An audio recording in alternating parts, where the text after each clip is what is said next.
एच.सी. वर्मा की कहानी, एच.सी. वर्मा की ज़ुबानी, भाग 26। पिछली बार मैंने आपको बताया कि एमएससी में एडमिशन के बाद पहले सेमेस्टर में मेरी क्या व्यथा कथा रही, कैसे कैसे करके मैंने अपना बेड़ा पार लगाया। तो लेकिन एकेडमिक्स तो अपनी जगह पे, लेकिन उसके अतिरिक्त बहुत बड़े बदलाव देखने को मिले। पटना में बहुत कम अलग अलग प्रकार की गतिविधियां हुआ करती थीं, लेकिन आईआईटी कानपुर में बहुत तरह की गतिविधियां। हालांकि चूँकि मेरी कोई एक्सपर्टाइज नहीं थी, न खेल कूद में, न ड्राइंग पेंटिंग में, न म्यूज़िक में, न डांस में, न फोटोग्राफी में, न इलेक्ट्रॉनिक्स में, तो जो बहुत सारी सुविधाएं थी आईआईटी कानपुर में चीज़ों को निखारने की, उसके अंदर में मैंने कोई ख़ास भाग नहीं लिया या उसका फ़ायदा नहीं उठाया कहें। लेकिन फिर भी जीवन बहुत अलग हो गया था, बहुत अलग हो गया था। हॉस्टल की लाइफ बहुत ही अलग किस्म की लाइफ होती है और बहुत आनंददायक लाइफ होती है। एक तो संपूर्ण रूप से अपने सारे निर्णय खुद को लेने होते हैं और अपने जीवन की स्टाइल चुनने की बहुत स्वतंत्रता होती है, और स्वतंत्रता का बहुत बार लोग दुरुपयोग भी कर ले जाते हैं, जिससे बाद में परेशानियां भी होती हैं। लेकिन हाँ, सीखने के अवसर बहुत हैं अलग अलग क्षेत्रों के अंदर में। तो एक तो जैसे मैं वर्णन करूं, अगर स्टूडेंट फिल्म सोसाइटी का, एसएफएस कहते थे, हर एक सैटरडे को और संडे को उनके शो हुआ करते थे। परीक्षाएं यदि बिल्कुल नज़दीक नहीं हैं तो परीक्षाएं भी खूब हुआ करती थी। मैंने बताया ही था, हम 1.5 महीने 2 महीने पर परीक्षा होनी ही होनी है, बल्कि 1.5-2 महीने तो बहुत ज़्यादा कह दिया मैंने। छोटी मोटी क्विज की तो कोई परवाह ही नहीं करते थे। तो जो 3 प्रमुख परीक्षाएं हैं, first mid semester exam, second mid semester exam और फाइनल एग्ज़ाम्स, वो अगर अभी दूर हैं थोड़े तो ज़रूर सैटरडे संडे को एक फिल्म दिखाई जाएगी। साधारणतः हिंदी फिल्म हुआ करती थी, कभी कभी अंग्रेज़ी भी, और 4 बार वो शो होते थे। सैटरडे को 2 शो, एक शाम के समय कुछ 5 बजे के आसपास से और दूसरा 9 बजे रात को, और वैसा ही फिर संडे को। और पहले शो के अंदर में छात्रों की भीड़ अति उत्साह के साथ उछलती कूदती, वो जो सबसे बड़ा हमारा क्लासरूम होता था L7, जो कि सिनेमा घर में बदल जाता था मूवी वाले दिन, जहाँ हम स्टेज पर खड़े होकर प्रोफेसर पढ़ाते थे, वहाँ पर स्क्रीन लग जाता था और पीछे में उनके प्रोजेक्टर की व्यवस्था थी। एक छोटा सा कमरा ही बना हुआ था खिड़कियों, छोटी छोटी खिड़कियों के साथ, जिसमें से कि वो प्रोजेक्टर की रोशनी आती थी। तो वो फिल्म तो अपनी जगह पर, लेकिन वो जो 250-300 विद्यार्थी उसके अंदर में ठूस ठूस करके भरे हुए, और सीढ़ियाँ जो हैं और बेंचों के बीच का स्पेस है, हर जगह बैठे हुए, और फिर हा हू शोर मचाते हुए बीच बीच के अंदर में हर दृश्य के ऊपर खूब कभी चीखना, कभी चिल्लाना, कभी हल्ला करना, हा करना, कमेंट्स करना। तो ये अद्भुत नज़ारा होता था, बहुत आनंददायक नज़ारा होता था। और फिल्म का तो अपना चार्म होता ही होता था। पटना में कहाँ ज़्यादा फिल्में देखने को मिलती थी। इसी प्रकार से वहाँ पर और भी बहुत सारी गतिविधियाँ हुआ करती थी, लेकिन ज़्यादातर ध्यान तो अपना कहीं और था। घर से पहली बार दूर होने का भी एक असर था, और घर से उस समय में फ़ोन आने की एक काफ़ी लंबी सी प्रक्रिया होती थी। हॉस्टल में मैं रहता था हॉल 2 के अंदर। अगर आईआईटी कानपुर का की ज्योग्राफी जानते हो तो बाहर सड़क से जब आईआईटी कानपुर में घुसते हैं तो वो सीधा रास्ता जा कर के मेरे हॉल 2 के कमरे से ही टकराता था, बिल्कुल सीधा उसकी खिड़की से टकराता था। तो वहाँ पर हॉस्टल में रहना, हॉस्टल में किस प्रकार से लोग हैं इतने सारे, फिर मेस है, उसका खाना है, उस खाने की कभी आलोचना करना, कभी करना, ये सब चीज़ें चला करती थीं। तो इससे करके और एक बहुत ही अलग किस्म का जीवन। फ़ोन के बारे में बता रहा था कि फ़ोन की बड़ी लंबी प्रक्रिया होती थी।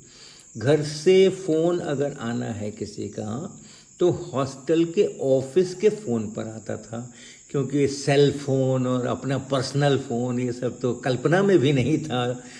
पास में होने का तो प्रश्न ही नहीं है, किसी की भी कल्पना में नहीं था, उसका इजाद ही नहीं हुआ था उस समय में।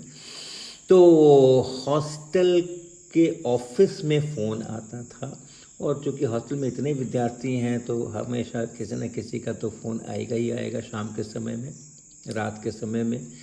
फिर हॉस्टल से एक कर्मचारी संदेश लेकर के कमरे पर जाता था कि आपका फ़ोन आ रहा है, और हॉस्टल में फ़ोन करके और वो फ़ोन काट दिया जाता था, और ये होता था कि हाँ 10-15 मिनट के बाद फ़ोन करेंगे, और तब तक छात्र को बुला के वहाँ रखा जाएगा। तो अगर मेरे कमरे पे कोई संदेश आ गया कि आपका फ़ोन आ रहा है, तो मैं जल्दी जल्दी जाऊँगा, वहाँ पे खड़ा हो जाऊँगा। फिर जब घंटी बजती, 2 फ़ोन थे, एक ऑफिस के अंदर, एक ऑफिस के बाहर बरामदे पे खिड़की के उस पर रखा हुआ। तो जब घंटी बजती थी तो अंदर में उठाते थे, और जिस भी गार्जियन ने दोबारा फ़ोन किया है तो उसके नाम के अनुसार, छात्र के नाम के अनुसार पुकारा जाता था, और तब वो छात्र अगर वहाँ खड़ा है तो जाकर बरामदे वाला जो फ़ोन है ऑफिस के बाहर वाला, उसको उठा करके वो बातचीत करेगा। इसकी बातचीत ख़त्म होगी, फिर कोई घंटी बजेगी, तो जो विद्यार्थी बाहर में इंतज़ार करते होते हैं कई सारे, तो उसमें से फिर जिसका नाम पुकारा जाएगा वो जाएगा। तो ऐसा करके वो फ़ोन पर बात होती थी। तो चूँकि और भी विद्यार्थी इंतज़ार करते होते थे, तो लंबी बात तो होने का कोई प्रश्न ही नहीं था। 2 मिनट अगर हो गई, डेढ़ 2 मिनट, 2.5 मिनट तो काफ़ी होता था। तो ऐसा, और मेरे घर की आर्थिक स्थिति भी अच्छी नहीं थी, तो उसकी भी चिंता थी मुझे। और जब भी बात होती थी फ़ोन पे तो पहला प्रश्न मेरा यही होता था कि सब ठीक है कि नहीं, कुछ आर्थिक तंगी तो नहीं है, क्या कठिनाइयाँ हैं। तो मुझे बताया नहीं जाता था, लेकिन हाँ बहुत कठिनाइयाँ रहती थी। पता बाद में चला कि घर में आटा भी तौल करके उसकी रोटियां बनती थीं, ताकि एक भी रोटी वेस्ट ना हो, और गिनती सबकी पक्की थी कि किसको कितनी रोटियां खानी है, ठीक ठीक उतनी ही रोटियां बनेंगी। सब्जियां अमूमन नहीं खरीदी जाएंगी क्योंकि पैसे नहीं होंगे। मुझे यहाँ भेजने के कारण से जो भैया मेरे परिवार का आर्थिक वहन करते थे, उन पर काफ़ी परेशानियाँ उनको उठानी पड़ी। आईआईटी में मुझे एक स्कॉलरशिप ज़रूर मिल गई थी, और अच्छा सा प्रदर्शन जो कि शुरू से ही मेरा हो गया था, उसके कारण से मेरिट कम मीन्स की। तो जो मेरा टोटल खर्च था, हॉस्टल की फ़ीस, मेस का खर्चा, और एकेडमिक फ़ीस आईआईटी कानपुर की, ये सब मिल करके शायद एक 450-500 रुपये का महीने का खर्च होता था, या सेमेस्टर का कहें तो लगभग 1800-2000 का खर्चा टोटल हुआ करता था। और जो स्कॉलरशिप हमें मिली थी वो उसके लगभग आधी थी, तो लगभग आधा हमें आईआईटी कानपुर से मिल जाता था, और बाकी आधा मुझे अपने घर से लेकर के आना पड़ता था। तो ये सब चला, और फिर लोगों से संबंध आए, परिचय आए। मैंने जानने की कोशिश की कि सामाजिक गतिविधियां यहाँ क्या क्या होती हैं। पर्सनल विकास की तो बहुत सारी चीज़ें होती थी वहाँ पर, लेकिन कुछ समाज के विकास के लिए कुछ होता है क्या। तो कुछ संपर्क सूत्र बने। फिर जो बगल का गांव है आईआईटी के बगल का, वहाँ पर जाना शुरू किया मैंने अपने कुछ मित्रों के साथ। वहाँ पर कुछ परिवारों से परिचय करके और उनके बच्चों को पढ़ाने का ऐसा वैसा वो सब कुछ कार्यक्रम चला। और फिर मुख्य मुद्दा जो था मेरा, हम उस पर भी आए, लेकिन उसकी चर्चा करने के पहले मैं कुछ और रोचक मित्रों की आपको बात कहूँ।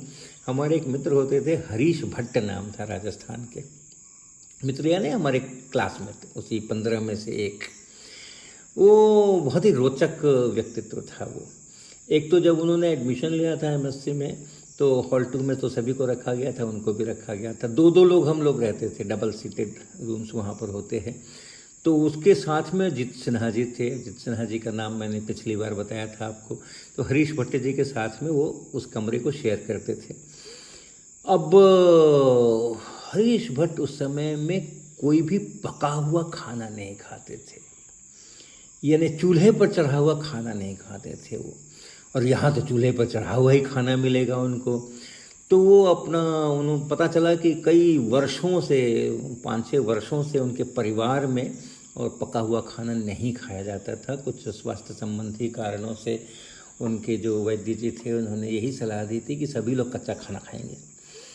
तो हरीश भट्ट अपना कुछ जो भी कुछ गेहूँ चने ये वो सब लेकर के आते थे और कटोरों में उसको भिगाते थे और फिर उसको जब वो फूल जाता था उसके बाद उसको कच्चा ही तेल वेल डाल करके नमक डाल करके खाया करते थे। यही भोजन, यही उनका ब्रेकफास्ट। और अजित सिन्हा जी चूँकि उनके साथ कमरा शेयर करते थे तो उनको ये सब कुछ देखना होता था, देखते थे वो कि हाँ दिन भर क्या क्या हो रहा है। और चूँकि थोड़ा थोड़ा खाया जा सकता है, बहुत ज़्यादा तो उस तरीके की चीज़ खाई नहीं जा सकती है, तो वो रात को भी खाया करते थे। लेट नाइट में भी उनको खाना पड़ता था, 6-7 घंटे तक बिना खाए रहना उनके लिए संभव नहीं था। तो रात को भी उठ करके बत्ती जला करके 1 बजे 1:30 बजे वो अपना गेहूं चना निकाल रहे हैं और उसको बना रहे हैं और खा रहे हैं। और स्वाभाविक है अजित जी की भी नींद खुल जाती थी, वो उनको भी ऑफर करते थे कि तुम भी खा लो। तो इस तरह के किस्से सुनने के लिए मिलते थे, लेकिन ज़्यादा दिन उनका चला नहीं। उनको खुद को भी बहुत परेशानी होती थी अपना सारा इस तरीके का इंतज़ाम खुद से करना और ये करना। तो उन्होंने फिर बाद में उस परंपरा को तोड़ करके और मेस में हम लोगों के साथ खाना पीना शुरू कर दिया। जब पढ़ाई चलती थी तो उनका बहुत मन नहीं लगता था वहाँ पे, शायद समझ नहीं आता होगा, वो भी राजस्थान के थे, पता नहीं भाषा की भी कुछ दिक्कत होगी ही, तो समझ भी नहीं आता था। लेकिन बड़ी मेहनत करके और ये करके उन्होंने भी और अपना एकेडमिक्स अच्छा रखा, लेकिन रुचि नहीं जगी उनकी।